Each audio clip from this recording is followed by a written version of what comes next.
Hey guys, so today I'm going to be doing a book review. I wasn't too sure which channel to put this on, but then I thought it's TV based, so I'll put it on here. So today the book is Torchwood and it's Trace Memory by David Llewellyn.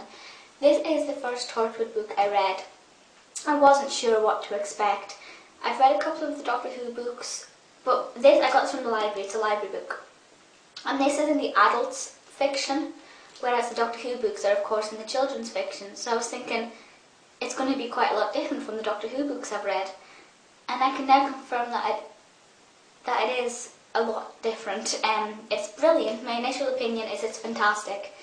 So do stick on with the rest of this video to find out more.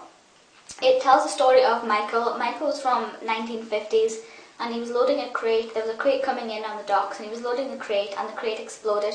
It killed everybody around him, so that's like 4 or 5 men, but he survived. And because he survived, but it's on the plank of wood. This is the first chapter. We learn on the plank of wood it says Torchwood. So this thing that exploded, this sphere, was from Torchwood, but obviously Torchwood in the 50s, not Torchwood as we know it. And he finds himself popping in and out at different times for the next 50 years. Or it's 50 years to us, but to him it's just a couple of days. So one day he finds himself in Japan, the next day he'll pop up in a hospital, and he goes to all these different places throughout the book. So to him it's over a couple of days, but the world around him is still obviously going on, so it happens over what's technically 50 years. And he also doesn't do it in order either. He doesn't go from 1950 to 1952 to 1954.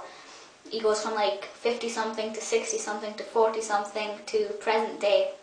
So it's quite confusing. You have to keep up with it. And you sort of have to think, well, what day was he at last time? What's changed since then? How long would he have been gone at that point? So you have to sort of think. You have to keep up with it. So the first thing there is it's not a light read. You can't just skim through it and get the story well. You have to really concentrate and sort of work out what's just happened. If you read like a chapter a week, like I know some people only read maybe once a week, they don't always have time. So if you were to read maybe one chapter a week, you'd probably get lost because you have to be able to sort of keep up with it and remember really fine details. But that's not a problem if you're an avid reader. And I promise you won't want to put this down anyway. So you'll find yourself reading and reading and reading on because you won't want to forget anything and you don't want to put it down. But most of it is set in present day, apart from a couple of bits. But most of it is set in present day in Torchwood.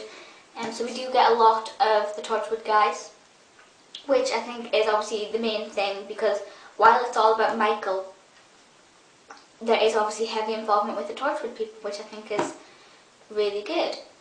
The thing I want to say is, if you're a Torchwood fan, it'll be a great read, but I don't know how much you'll be able to connect with it if you haven't seen Torchwood. It is descriptive, you know, you do get descriptions of the hub and things, and you do get told a little bit about Torchwood, but you're not told enough details, I don't think, in my opinion, to truly understand what Torchwood is about if you haven't seen it. Obviously, if you're a Torchwood fan, you'll know what it's about and how it works and who the people are, what the roles are and things. But in this, I don't think there's that much detail in the terms of what this is and what that is. You know, there's certain lingo and things, certain jargon, certain words that Torchwood fans will understand. But if you've not seen Torchwood or you've not heard of Torchwood before, it might be a little hard to follow. It'll still be enjoyable. You still get the basic message that this guy is going from here and there and they need to find out why, and you're still constantly thinking, why? So you will enjoy it if you're not a Torchwood fan, but I think primarily it's been tailor-made for Torchwood fans who already know of the show. But it's not a massive problem if you haven't seen the show. And the other thing is, which I just want to point out, the descriptions doesn't match with these in my head. Obviously the thing with books, the thing that's better about books than TV is the fact that you're there to make up your own opinion and paint your own pictures in your head given by the description. And I don't want to say too much by spoiling it, but I'll just say that these guys here were described in the book. I won't tell you who they are or why they're there or anything, but these two guys on either side of John are described in the book. And I read about 100 pages in one go. So I'd forgotten what they looked like. You know, I didn't pay much attention to the cover straight away.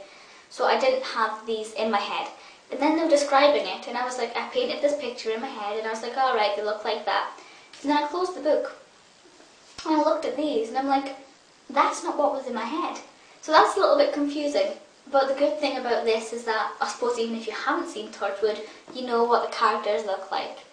I'm not a massive fan of books where you have to paint your own image of the characters, because 9 times out of 10, if they go and release the film of the book or they release another edition with a photo cover, I never get the right image in my head.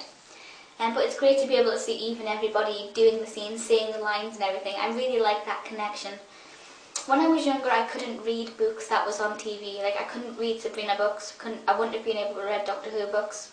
So for me, it's ideal because I can see the scenes now. I'm able to connect with them now, and I really like the fact that it's like an episode going on in your head.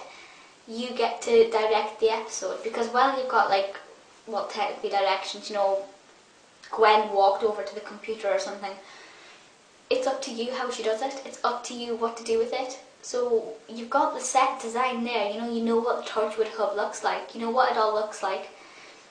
And then it's up to you to take what's been written in the book and create the episode in your mind. And I just think it's so lovely. And this would make an ideal episode. Yeah, so in all, I'm rambling a bit now, but I'm getting a bit overexcited. I really love this book. It's absolutely a beautiful read. Very engaging. At the beginning, it's kind of hard to get into because you don't know much. But we're not told much at the beginning because that's kind of the point. It's a mystery, and then we unravel more as we go on. So do stick with it if you, because I was like, I don't want to read this, it doesn't sound that good. It took me about 20 pages to get into it. But it is a brilliant book. If you've never read a Torchwood book, like I hadn't, this is definitely a good one to start with. Ideal for Torchwood fans, or just general fans of sci-fi, mystery, a little bit of horror in there. And also Yvonne Hartman gets a mention, who was of course played by Tracy Ann Oberman in Doomsday. So that's nice as well. I was like, oh, it's Tracy Ann. Well, it's Yvonne. But yeah, so it looks wonderful. It looked great on a shelf. I'm going to go and buy this. I'm going to go and buy my own copy of this one. But it was absolutely lovely. It took me about 4 days to read it, which is nothing.